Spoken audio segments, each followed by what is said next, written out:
Ассалаумағалейкум ардақты ағайын. Ақжолтай ақпаратпен жаға ұстатар жаңалықты ой елеңнен өткізіп, жалпақ жұртқа жеткізу үшін эфирге шықтық. Бүгін қақаған қыста жылусыз қалған жұртпен сайлаудан кейінгі ауыз түйіс және Қазақстанның қорғаныс саласындағы былықтар мен жоқтан өзгеге қаржы жұмсайтын шенділердің шатқаяқтаған тірлігі туралы түгесіп айтпақпыз. Ендеше бағыты айқын бағдар жобасының бір апталық қорытындысын бастаймыз.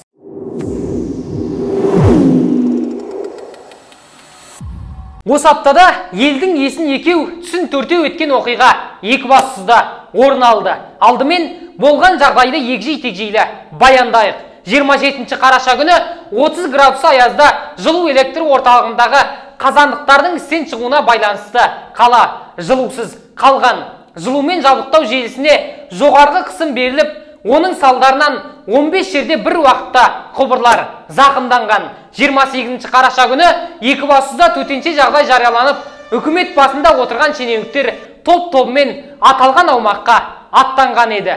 Жылу орнында шалжиып отырған шенділердің бір сыпырасы апат болған орынға барып, жылусыз қалған ағайынға жәрдем берді. Билік пен бұқараның бірлігінің арқасында қазіргі уақытта жылу электр орындарындағы 6 қазандық жұмыс істеп тұр. 143 көп қабатты және 132 жеке үйге, сондай-ақ 13 әлеуметтік нысанға жылу беру қалпына келтірілді. Апат болған 21 учаскенің 20-сында жөндеу жұмыстары аяқталды. Қалада азаматтар үшін 14 жылыту пункті жасақталып, проблемалық мәселелерді анықтау мақсатында үйлерді аралау жалғасып жатыр.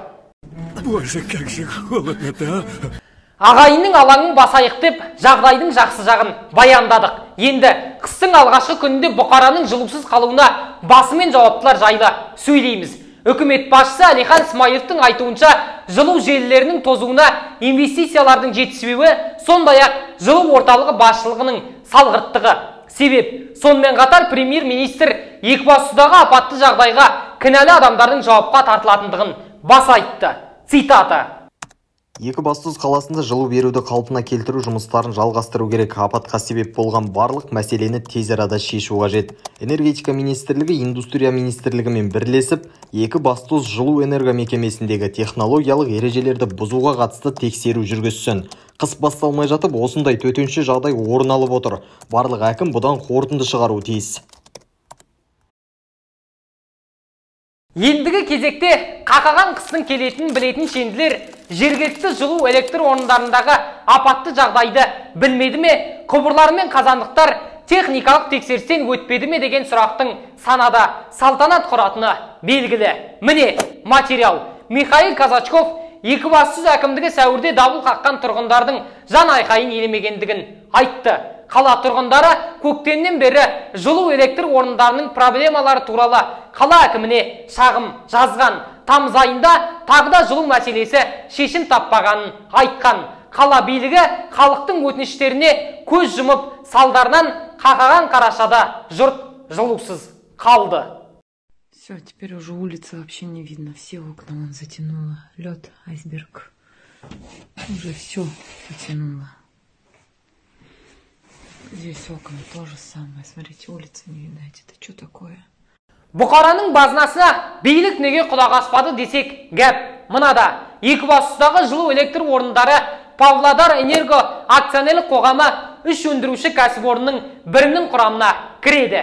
2018 жылдан бері бұл холдингтің 92,75% үлесі Орталық Азия электр энергетикалық корпорациясына тиесілі.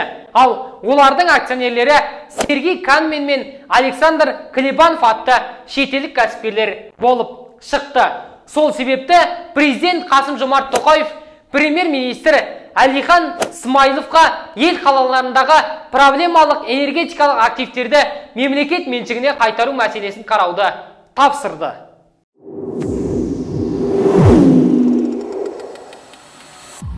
Кезектен президент сайлауы деп аталатын үлкен саяси додадан кейін облыс әкімдері арасында ауыз түйіс болды. Кімдер кетіп, кімдер қалды дейсіздер ғой ағайын. Анығын айтайық. Сайлаудан кейінгі әкім тағайындау рәсімінен айтарлықтай өзгерісті байқамадық. Халықтың көңілінен шықпақ түгілі наласына қалып обалын арқалаған шенділер қызметін босатты. Президенттің жарлығымен Нариман Төреғалиев Батыс Қазақстан облысының әкімі болып тағайындалды. Солтүстік Қазақстан облысын басқарған Құмар Ақсақалов Қостанай облысына басшылыққа ауысты. Тоқаевтың жарлығымен Айдарбек Сапаров Солтүстік Қазақстан облысының әкімі лауазымына тағайындалды. Әбілқайыр Ысқақов Павлодар облысының әкімі лауазымынан босатылып, Павлодар облысы әкімінің міндетін уақытша атқарушы болып Олег Круг тағайындалды. Қалған тағайындаулар экранда, мұқият қараңыздар.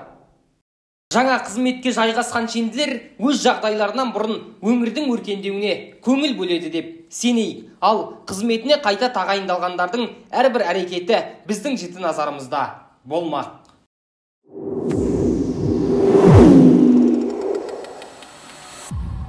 Қазақстанда 100 мың ресейлік жүр. Биыл Қазақстанға 400 мыңнан астам Ресей азаматы келген. Оның 320 мыңы елден шығып кеткен. Еңбек және халықты әлеуметтік қорғау министрі Тамара Дүйсенованың айтуынша, елде қалған 100 мыңға жуық ресейліктің 22 мыңдайы ресми түрде жұмысқа орналасқан. Олар зейнетақы қорына жарна төлеп жұмыс жасайтын көрінеді. Сондай-ақ қазан айында Ресейден Қазақстанға 42,7 миллиард теңге кіргізіліп, 17,6 миллиард теңге көрші мемлекетке кеткен. Дәурен Абаевша айтсақ, туристер болып табылатын тұрғындар Қазақстанға бір айда 25 миллиард теңге табыс әкелді деп қуанайық па ағайын? Әлде бір бармағы бүгілі болған ресейліктерден сақтану керек пе? Комментарийге жазыңыздар.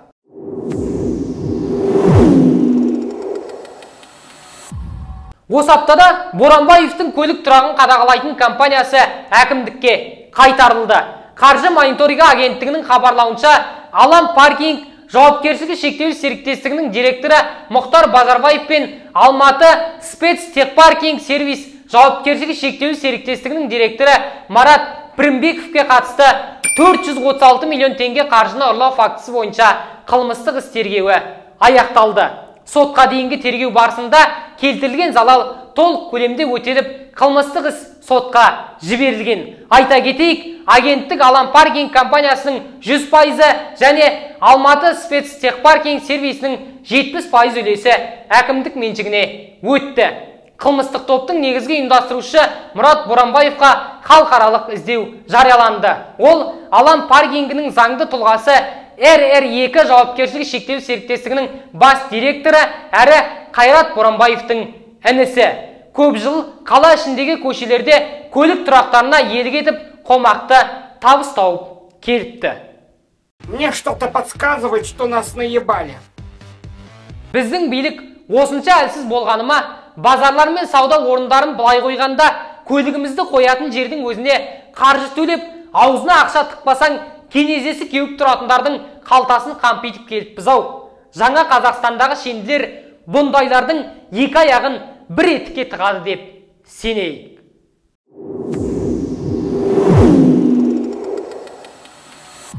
Кейінгі 2 жылда 237 әскери қызметкер қайтыс болған. Мұндай жан түршіктірер деректі Сенат депутаты Дана Нұржігіт мәлімдеді. Сондай-ақ ол үкімет басшысына жолдаған депутаттық сауалында әскери қызметкерлердің өмірі мен денсаулығын сақтау жұмысына баса назар аудару керек екенін жеткізді. 2 жылда көз жұмған 237 әскери қызметкердің 89-ы аурудан, 62-сі жол апатынан қаза тапқан. Қалған 50 әскери өзіне қол жұмсаған. Бәрінің де біреудің өкілеген үміті қамқор болған, қол қанаты болған азаматтар екенінде күмәнім жоқ. Депутат айтқандай, қазір міндеттелген квотаны толтыру үшін әскер қатарына денсаулығы жоқ бозбалалар да кетіп жатыр. Не болса да, мәселені майшаммен қарайтын уақыт келген сияқты. Әйтпесе, айбынды армия туралы айтудың өзі ұят секілді ағайын.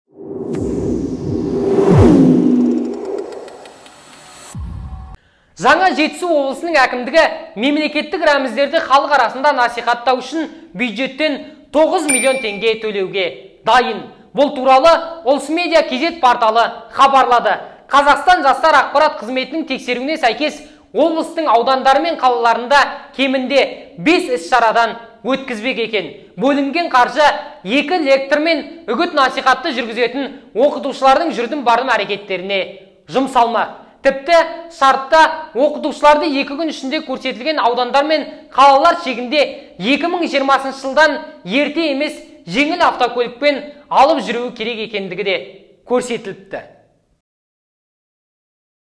Қымбатшылықтан титықтаған ағайынға 9 миллион теңгеге үгіт насихат жүргізудің қажеті қанша?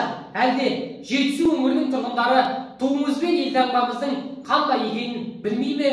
Жоқ әлде әнұранды естіп көрмеген бе деп ойлайсың кейде. Зерттеуге сәйкес әлгі 9 миллион теңгеге 25 жетім немесе аз қамтылған отбасы балаларын 1 жыл бойы мектептегі түскі аспен тамақтандыруға болатыны айтылған. Сөзім жоқ бұларға.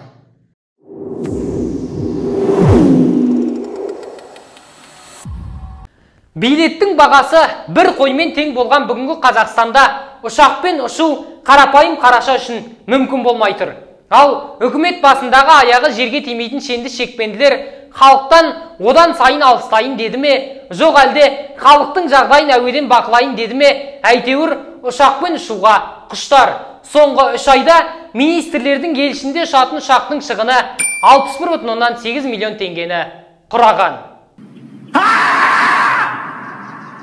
Алайда соңғы уақытта ұшарын жел білетін, қонарын сай білетін үкімет мүшелерінің іс-сапарлары туралы ақпарат халыққа айтылмайтын болды.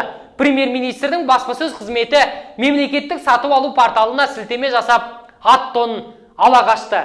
Алайда мен түсінбейтін мәселе мынау. Айналайындар, Ереван мен Мәскеуге 16 миллион теңгеге ұшып баруды түсіндіруге болады ғой енді. Бірақ 9 миллион теңгемен Шымкент пен Талдықорғанға бару деген ертегінің қалыбына сыймайтын әңгіме секілді.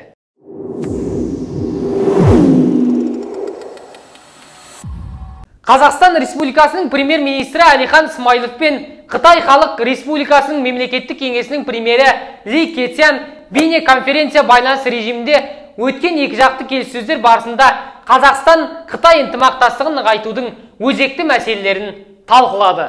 Өткен жылдың қорытындысы бойынша Қазақстан мен Қытай арасындағы тауар айналымының көлемі 14%-ға артып 18 миллиард долларға жеткен. Биыл бұл көрсеткіш соңғы 10 айда шамамен 33%-ға өсіп, яғни 19,7 миллиард долларды құрады. Сондай-ақ Қазақстан оң сауда трендін нығайтуға және Қытайға 135 тауар позициясы бойынша өз өнімінің экспортын ұлғайтуға дайын екенін жеткізді. Мемлекеттер басшылары 2030 жылға қарай тауар айналымын 35 миллиард ақш долларына дейін ұлғайтуды мақсат етіп қойды. Біз қытайлық әріптестерімізбен бірге осы ауқымды міндетті іске асыруға дайынбыз деп атап өтті премьер-министр. Өз тарапынан Ли Кэцян Қытай Қазақстанда достық байланыстағы көршілес ел және маңызды сауда серіктесі ретінде қарастыратынын атап өтті. Біреуден сақтану үшін біреумен дос болу аса маңызды. Солай емес пе ағайын?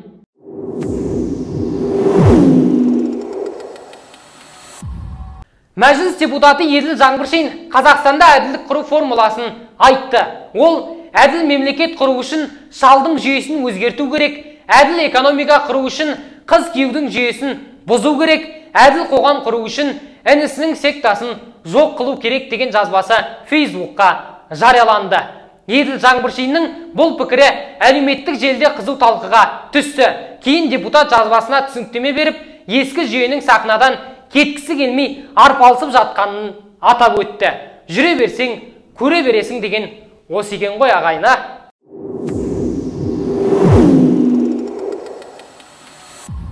Бюджеті 4,7 миллиард теңгені құрайтын Астана қаласына қарасты Кіші Талдыкөлдегі саябақты Алматының экс-әкім орынбасары Болат Сауранбаевтың ұлының компаниясы салады.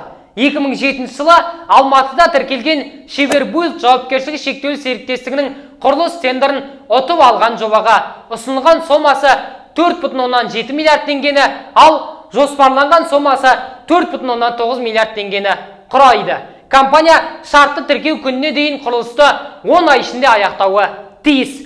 Сонымен қоса 2022 жылдың басында Елорда әкімдігі құрылысқа 1 миллиард теңге бөлгенін хабарлаған. Айта кетейік, аталған компания Астанада ес Астана апартамент қонақ үйін, Алматыда EFT Плаза Шахристан тұрғын үй кешенін, Мирас парк нысандарын салған. Халықтың игілігіне бағытталған жоба жемқорлықсыз жүзеге асады деп сенейік. Әумин.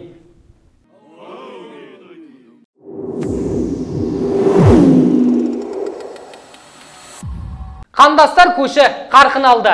Қазіргі таңда ақпарат айдындағы өзекті тақырыптардың бірі сыртқы көші-қон мәселесі. Осындайда арқа жайлы болса, арқа рауып несі бар деген сөз ойға оралады. Жыл басынан бері 15 мыңнан астам этникалық қазақ қандас мәртебесін алды. Осылайша тәуелсіздік алғалы атамекенге оралғандар саны 1 миллион 100 мыңнан асты. Сырттағы сан миллион ағайындарымыздың атамекенге келемін деген ыстық ықыласын суытып алмай, қазақ көшін қайта жаңғыртуымыз керек. Себебі Қазақстан шеттегі қандастарымыздың жалғыз рухани отаны.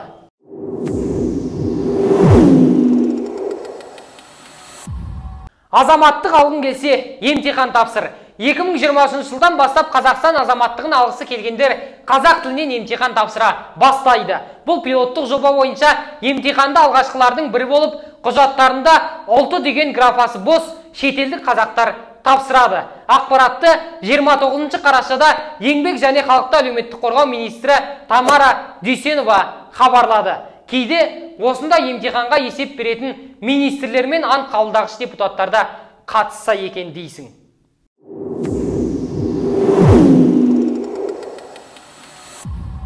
Қазақ еліне жаңа бір партия. Қазақстанда 2007 жылдан бері алғаш рет партия тіркелді.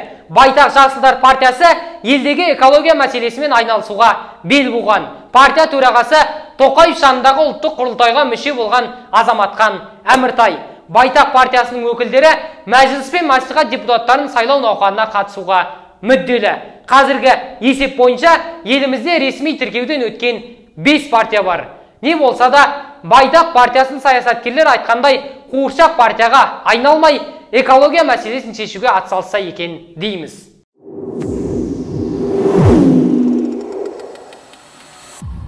Төре тұрып төр берген, қожа тұрып қол берген қазақ елі. Осымен біздің апталық шолу тәмам. Ағайын анығын білсін десеңіздер, осы видеоны 6 алашқа таратыңыздар. Каналға жазылыңыздар, қоңыраушаны басыңыздар. Жақсылық Зейнешев, жақсылықта жолыққанша ағайын.